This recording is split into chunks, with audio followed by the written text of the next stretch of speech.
yeye anaona kama amekufa. Lakini ule pale unakuwa kama mwili uko pale, lakini wenyewe wanakuwa wameshauchukua. Yaani hebu eleza vizuri. Kuna mtu hapa anasema yaani nyama za watu wanakuwa kama wamekufa ila hajafa. Wanakuwa wamekufa tayari. Na maana wao kama hapa wanasema tunaenda kuzika, hawaziki mwili. Hawaziki mwili. Wanazika nini? Ile kwa inakuwa kama picha tu mwili. Hiyo picha inakuwa kitu gani? Kama mgomba, mti wote ule. Unakuwepo pale, lakini ule mwili unakuwa umeshachukuliwa. Umeshachukuliwa. Anayechukua mwili ni nani? Wale watumwa walioko pale, yule mkuu anawaambia ndo akachukua. Kwa mfano yule marehemu anapozikwa, watu wanalia, "Hey mwana wetu, ahele," wanakuwa marehemu anakuwa amekaa sehemu gani? Na maana pale si unakuwa tu ule mgomba umewekwa pale, lakini ule mwili wake halisi umeshachukuliwa tayari. Umechukuliwa. Umepelekwa wapi? Kuliwa. Kwa mfano kwa mtu ilafe haraka, mnakulaga nini? Nasema ili mtafe haraka. Kwamba huyu kama si mtu yuko duniani anaishi, mnakula nini kwake ila afe haraka? Nini? Moyo. Kwa nini moyo? Sababu moyo ukishautoa kwa binadamu anakufa tayari. Anakufa. Ndiyo. Kwa mfano wewe umekula naye watu wangapi? Sijala, nilikuwa bado. Ulikuwa unafundishwa mchana. Ndiyo. Sasa kama mimi nahubiri hivi, alafu wewe nimekutoa kuzimu, unaambiaje jamaa? Wamgeukie Mungu wa kweli. Wa kweli.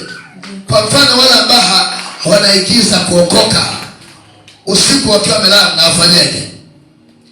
Usiku kuna watu wengine wenyewe wanajionyesha kwa wameokoka, lakini tunakuwa wote kule. Na maana hao hebu eleza kusikia hao. Wabaji fanya wameokoka afa hataki ibada, maombi mazuri, wanafanya dhambi. Kule wanafanya nini? Na wenyewe wanakuwa ni washiriki wa kule. Washiriki wao. Ndiyo. Kinachowafanya washiriki wa kule ni nini? Kwa sababu anaweza huko duniani akawa ameokoka, lakini kule bado inampasa awepo. Ndiyo. Kwa sababu jina lake limekamatwa kule. Ndiyo. Kwa sababu na yeye anakuwa ni mshirikina, mchawi. Ila hajielewi. Ndiyo. Kwa mfano wale ambao wanakuwa wanasali usiku akilala ili waje kwenye vikao vyenu, mnachukweje? Kwa hapo sijui, kuna watu wanakuwa pale special kwenda kuadhibu watu walioko pale ili wawachukue. Kwa mfano wewe cheo chake ilikuwa ni nini? Mimi nilikuwa sina cheo chochote, bali nilikuwa naendelea tu kufunzwa. Kufunzwa? Ndiyo. Yaani kufunzwa maana yake nini? Kunifundisha mambo yaliyo pale, kunielekeza. Ulikuwa umefika level gani ya mafunzo?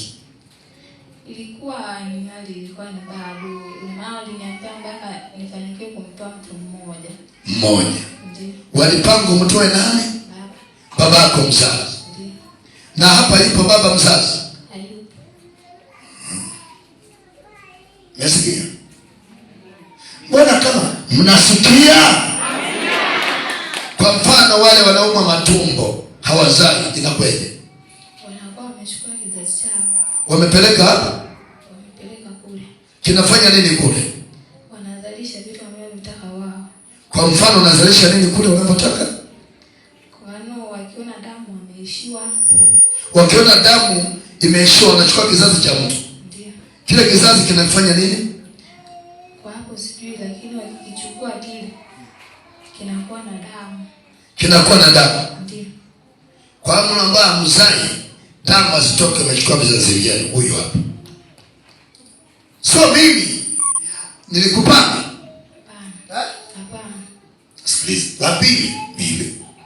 Sasa wewe unasoma form ngapi? Kwa mfano mwalimu akiingia darasani kufundisha geography, Kiswahili, ulikuwa unaelewa?